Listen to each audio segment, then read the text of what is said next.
Hello students, आज हम कर रहे हैं कक्षा 10वीं पाठ लखनवी अंदाज, जिसके लेखक हैं यशपाल।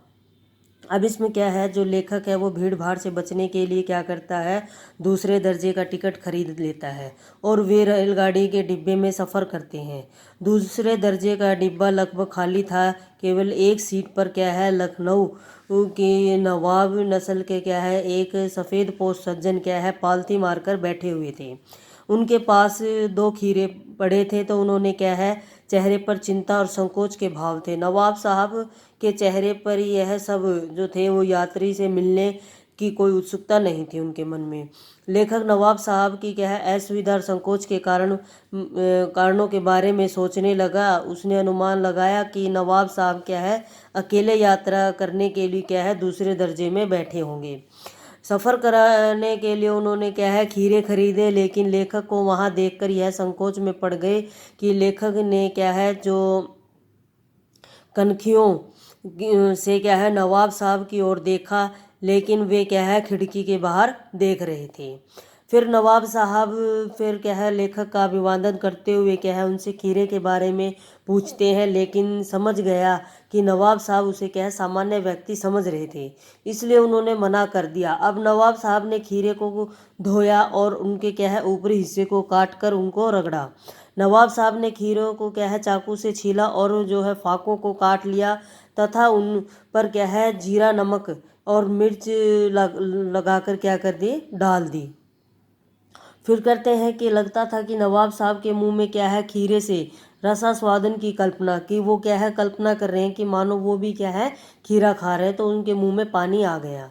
लेखक सोचने लगा कि पहले तो ये नवाब साहब क्या है रईस बनने का ढंग दिखा रहा था, इसलिए लोगों की नज़रों से बचकर क्या है खीरे खाना चाहता था। नवाब साहब ने एक बार फिर पुनः लेखक को खीरा खाने का आमंत्रण दिया।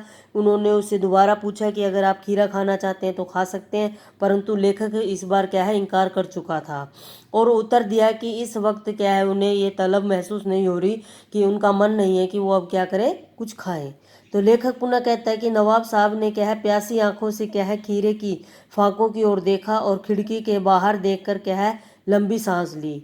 नवाब साहब ने क्या किया कि एक फाक को होठों तक ले जाए और उन्हें सूंघा और आनंद से क्या है पलकें बंद कर ली।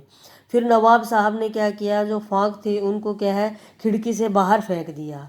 इसी प्रकार क्या है प्रत्येक फाक को क्या है नाक के पास ले जाते और उससे क्या है स्वाद आनंद से क्या है वो खुश होते और प्रत्येक फाक जो टुकड़े थे उसको खिड़की से बाहर फेंक देते।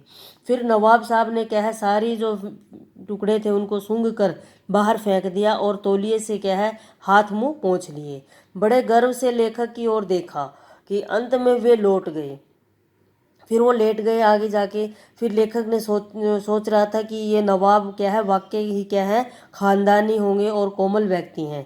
वह यह भी सोच रहा था कि बेटा वो और आगे क्या उसके बारे में क्या सोच रहे थे लेखक के बारे में, कि वो क्या कह रहे थे कि क्या इस तरह क्या है सुगंध मात्र से ही क्या है पेट की क्या है संतुष्टि हो सकती है।